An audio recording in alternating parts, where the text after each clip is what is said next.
Hello there and welcome back to Spain. Last time, well, we ended up with, vassalizing Iroquois and Cherokee, and we're also currently in a war with Mali and also in a war against Tuscany. The Austrians declared war.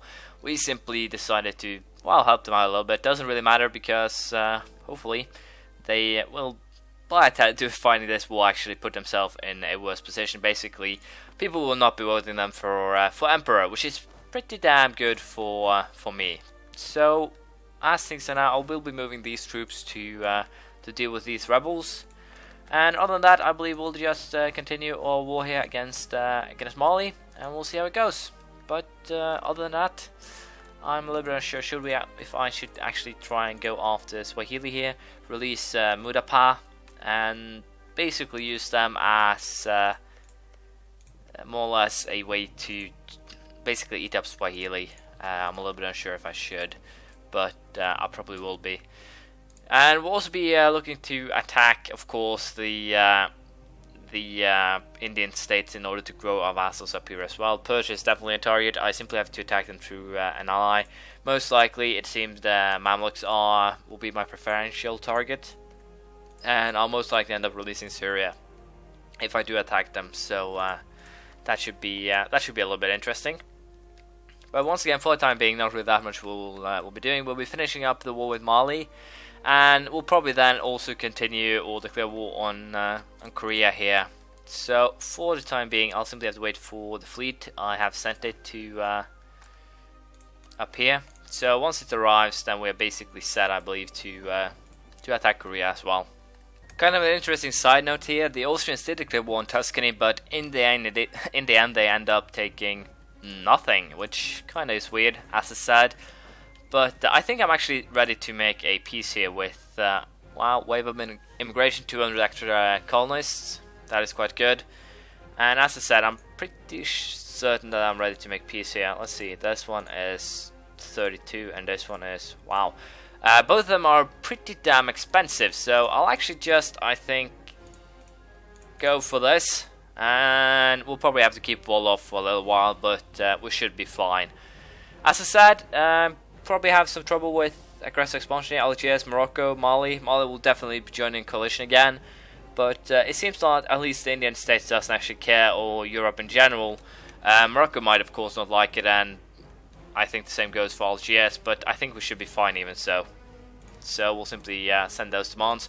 No reason to fight a war that's already won. There are limits to what I can take due to basically the amount of vassals that I have, or basically, I guess I could say it another way, due to the fact that I only have one vassal that I can hand land over to. So for now, I will be handing lands over, and then I'm pretty sure there will be another war against Korea. So we'll see how that goes. I just realized something troublesome. I said I wanted to attack Korea, but as you can see, there's a small problem there. It's a vassal of Ming, and that means that I'll definitely get into war with Ming. And first of all, I'm not really that interested in getting into war with Ming with just 20,000 troops. So what we will be doing, I guess, is ship all 40,000 troops to Dai Viet.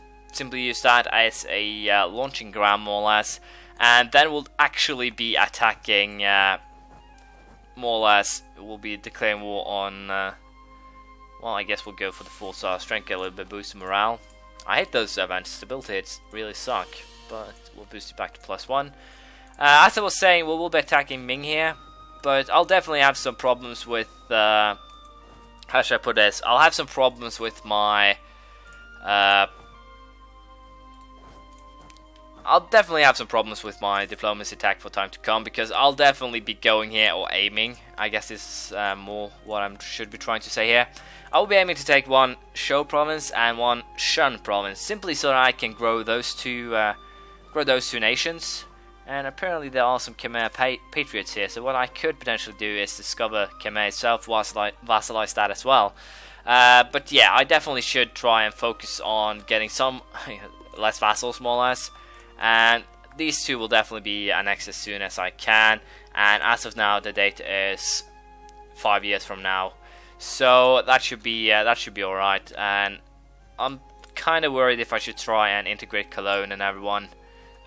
Should probably boost the relations with them at least, or it's actually quite tempting to try and bring it down below. simply to break the union, because, well, I will most likely keep the Holy Roman Empire even without the union. I might even try and integrate, let's see, Trier and Brandenburg, and then simply, if possible, release them as normal nations, because right now it doesn't really help me. I am a member of the Holy Roman Empire, and thus, if I simply boost opinion with a couple of electors, they will like me. But keeping 3 people in chains, more or less, should definitely work here.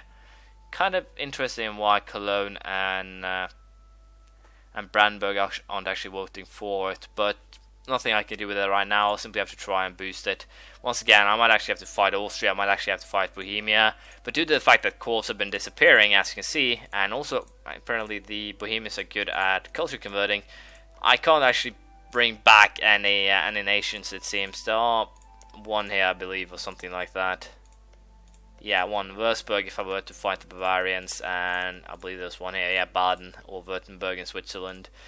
So yeah, there's a lot of people I can fight. The big question is if I want to fight them. So we'll have to see. Might actually have to just try and do it peacefully, and then might go for a forceful way of conversion further down the line.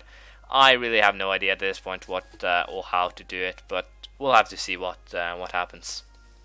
National revolt in Portugal. In 1640, Portugal had been under domination of Spanish kings for 60 years, since the fall of the Avis dynasty in 1578. However, in 1640, the Portuguese rose up in a revolt and started a long liberation war against Spain.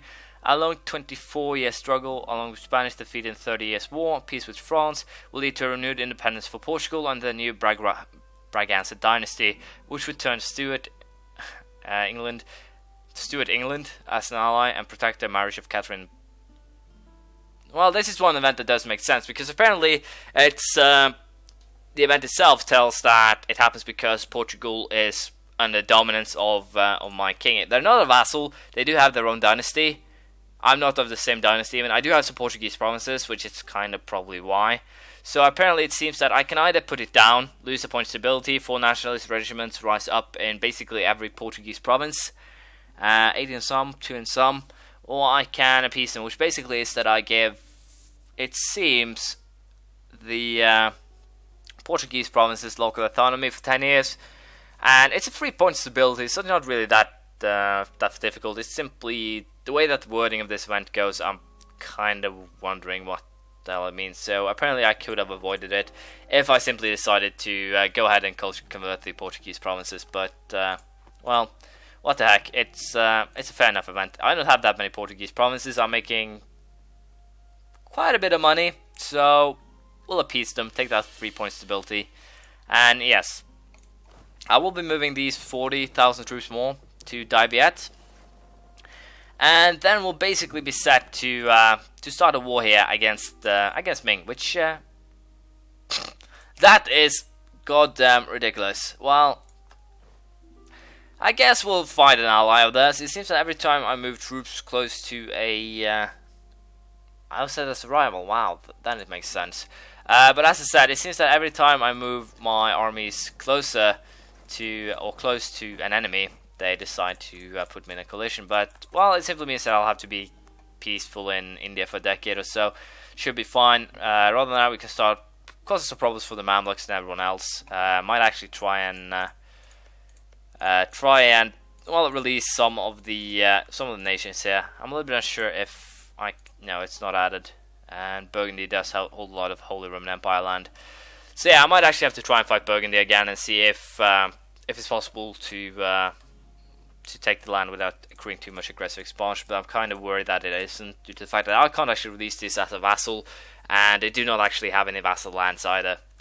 I wish for a feature, basically, that when you attack someone, instead of taking land, you can basically force them to, basically you get the I guess you could say that what I want here is release a nation, but I mean, let me start again.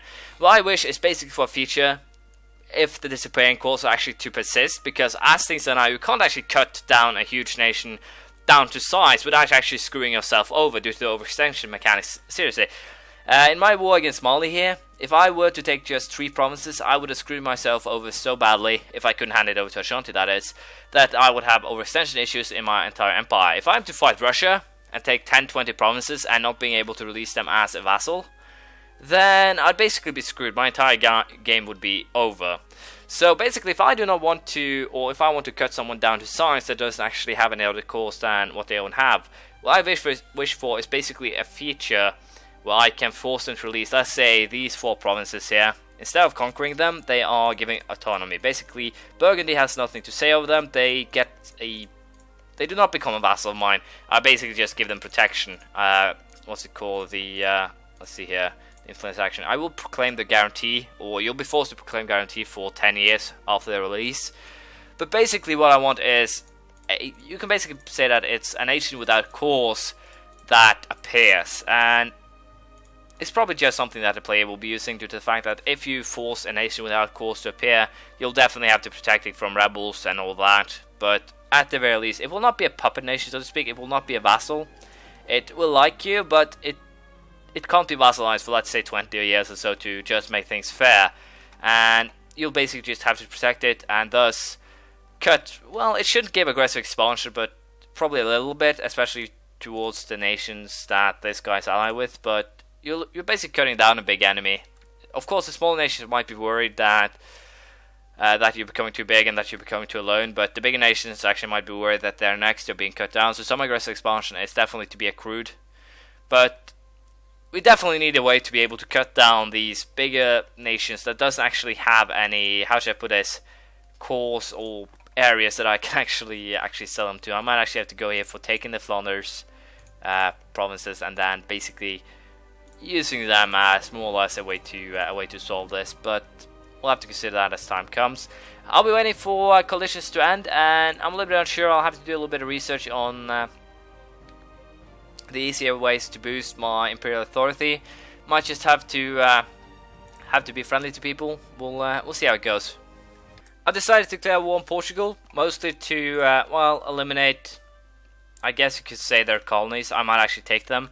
They're also to have them renounce some cores. I'm pretty sure that would be helpful for the future. And other than that, not really that much I will do. They don't actually have any allies, so that's fine. And I believe I am at full. Well, now I'm at full army maintenance, so I will just wait a month just to be sure. But yeah, I will be declaring a single war. Senegambian patriots rose up in Wolof. They were quickly dispatched, to be quite frank, and we'll go straight for war here. I don't actually see. Wrong casus belli, so we'll just my bad there. We'll probably not take a single colony here. We'll simply just have them renounce claims and probably pay some money, I think, just to really screw them over. Other than that, sieging will commence, as it were. And they don't really have that much land anymore. They aren't actually a proper threat at all. So the goal is to simply hurt them, and other than that, not really anything at all. As it turns out, Dela is actually allied with Vinagio, and that is kind of an interesting fact for me because I want to basically take the southern tip here so I can integrate Barmanis, and the fact of that is that I now have a way to get a Vinagio without bringing in the coalition. I need to do the same with Gujarat after, or sooner or later, this Ceylon. Definitely a possibility. So I think I'll actually go ahead now, declare war on Delhi, overseas expansion, and I might actually go ahead and vassalize them.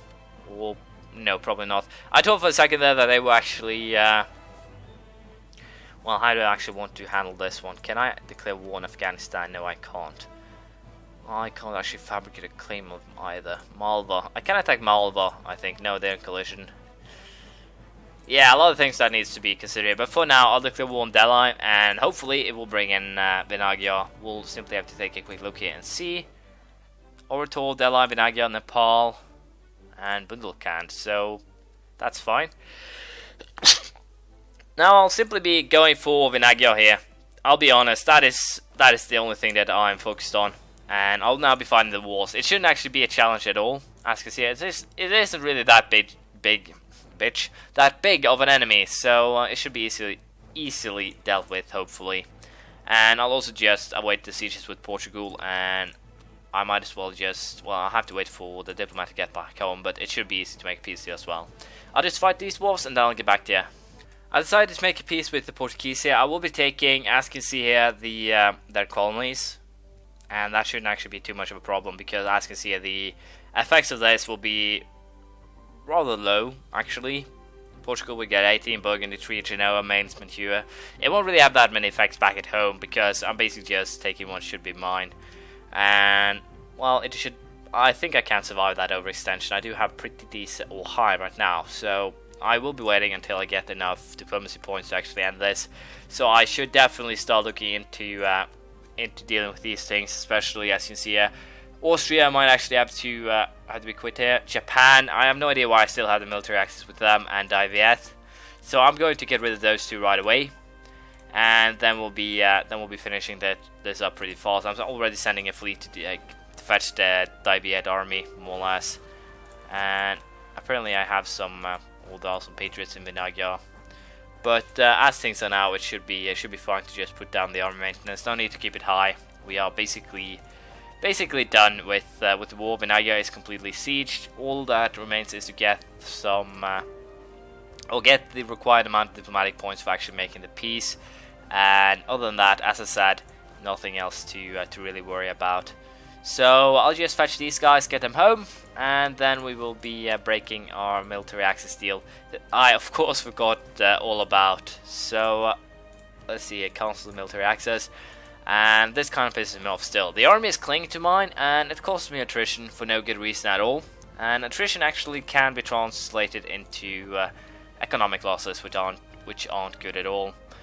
But yeah, for the time being, we'll just be continuing focusing on expanding our power base, I guess, and see if we can do something to boost my Holy Roman Empire.